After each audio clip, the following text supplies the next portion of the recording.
dia, bom dia, bom dia. Muito bem-vindos ao 12º dia do desafio 36 dias para ler Mulheres que Correm com os Lobos. Hoje nós vamos ler da página 187 até 192, pouquíssimas páginas, porque eu quero que vocês façam hoje um movimento de refletir sobre tudo que vocês já leram, de quem sabe convidar uma amiga para começar a ler o livro também, enfim, para dialogar sobre quais são os benefícios que vocês estão tendo lendo essa obra, ok? E o tópico de hoje começa falando sobre a dança do corpo e da alma. Nós vamos terminar o capítulo 5 hoje. Amanhã a gente dá início ao 6º. E a questão aqui é que ela vai dizer que através dos seus corpos as mulheres vivem muito perto da natureza da vida, morte e vida. Quando as mulheres estão em pleno uso da sua mente instintiva, suas ideias e impulsos no sentido de amar, de criar, de acreditar, de desejar, nascem, cumprem seu tempo, fenecem e morrem para renascer mais uma vez. Seria possível dizer que as mulheres põem esse conhecimento em prática no consciente e no inconsciente a cada ciclo lunar nas suas vidas. Para algumas, essa lua que determina os ciclos está lá no céu.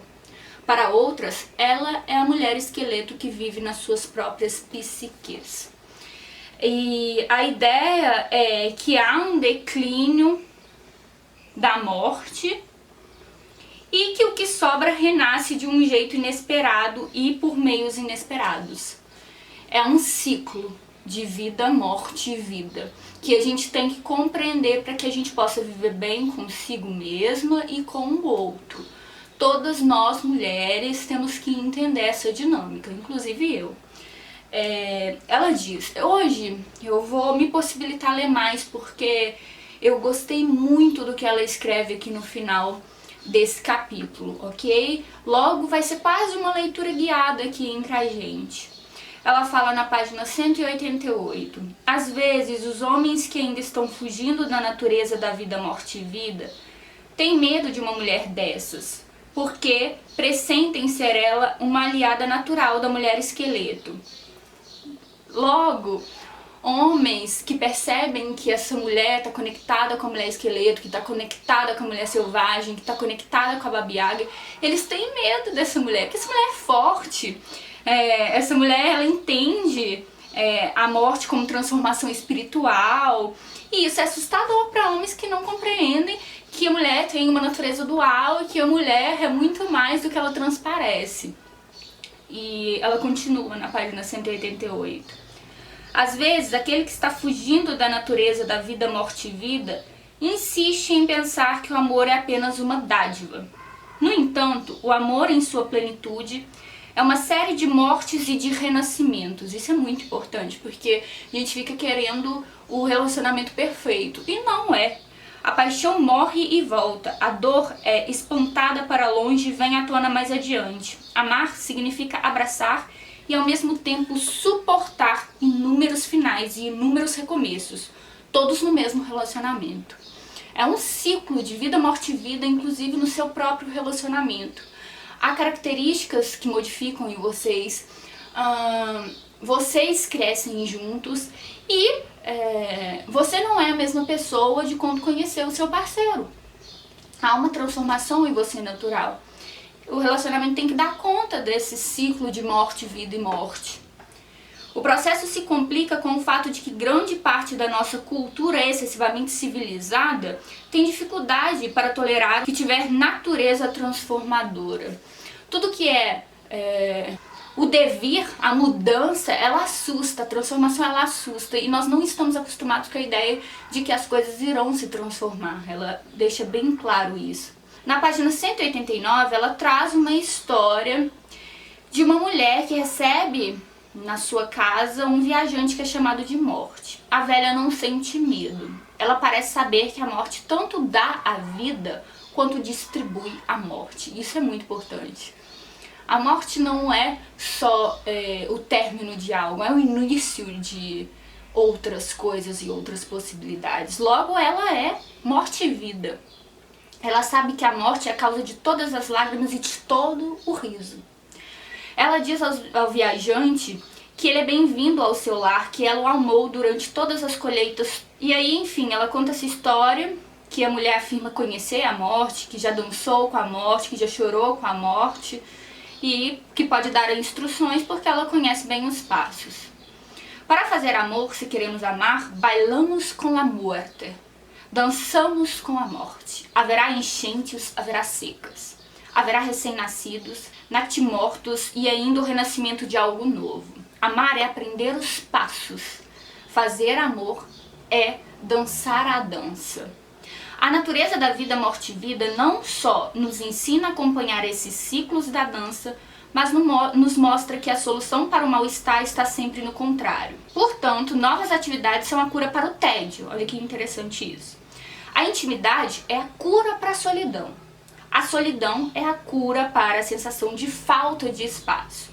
Ou seja, para se solucionar um problema, um mal-estar, como ela diz aqui, você tem que buscar o contrário daquela coisa. Só que, como as pessoas não conhecem essa dança dos contrários, a pessoa tem a tendência, durante vários períodos de águas paradas, ou seja, de dificuldade, a traduzir a necessidade de atividade nova e pessoal em gastos excessivos, em exposição a riscos, em escolhas irresponsáveis, na procura de um novo parceiro.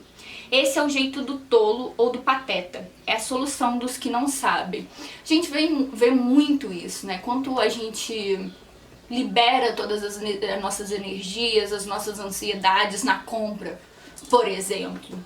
Ou buscando um parceiro para encontrar a felicidade, mas na verdade a gente não solucionou alguma questão interna e nós não estamos bem com a gente mesma e a gente fica procurando no outro essa solução.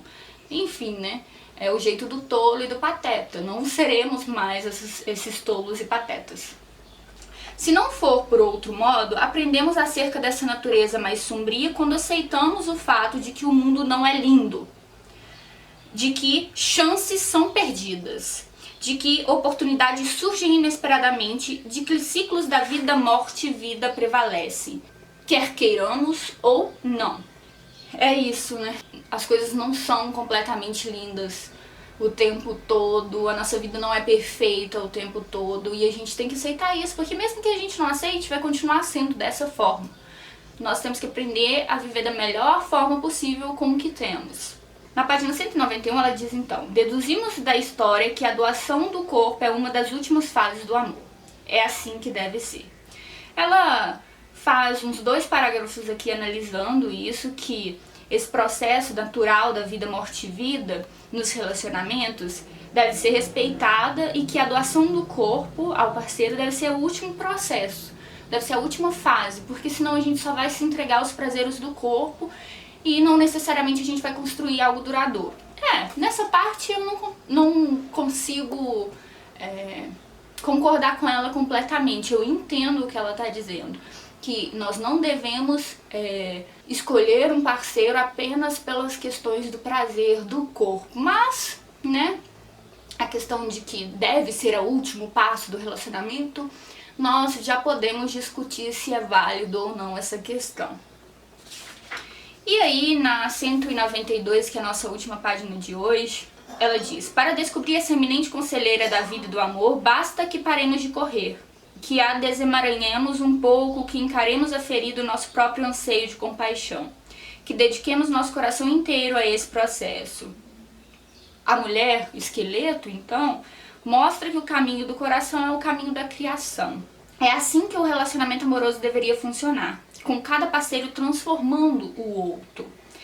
A força e o poder de cada um são desembaraçados, compartilhados. Ele lhe dá seu tambor do coração, ela lhe transmite o conhecimento dos ritmos e emoções mais complicados que se possa imaginar. Quem sabe o que os dois irão caçar juntos? Só sabemos que eles se nutrirão até o final dos seus dias. Bom, foram poucas páginas, mas o conteúdo é muito denso. Por quê? Porque ela tenta nos mostrar que a transformação, que a mudança, ela é inerente à vida humana e não temos como fugir dela. Não temos como esperar uma vida perfeita, um relacionamento que não muda, porque as coisas são mutáveis, porque as coisas são passageiras no sentido de que não permanecem como são. E que a gente tem que aceitar isso com um olhar de compaixão, com um olhar de que nós podemos ser felizes mesmo nessas situações de transições, de mudança, de transformação. Aceitar esse processo natural de vida, morte e vida. Que a morte vai chegar, que vai fazer com que coisas morram nos nossos relacionamentos, seja ele amoroso ou não, e que dali vai renascer algo. Vai renascer algo que também nos transformará. E é um processo cíclico. Morte, vida, morte, vida, morte, vida, vida, morte, vida, e enfim. Bom, essas são as minhas impressões de hoje. Queria saber de vocês, o que vocês sentiram, quais as coisas que mais te impactaram aqui. Logo, deixa aqui nos comentários para que a gente troque experiência.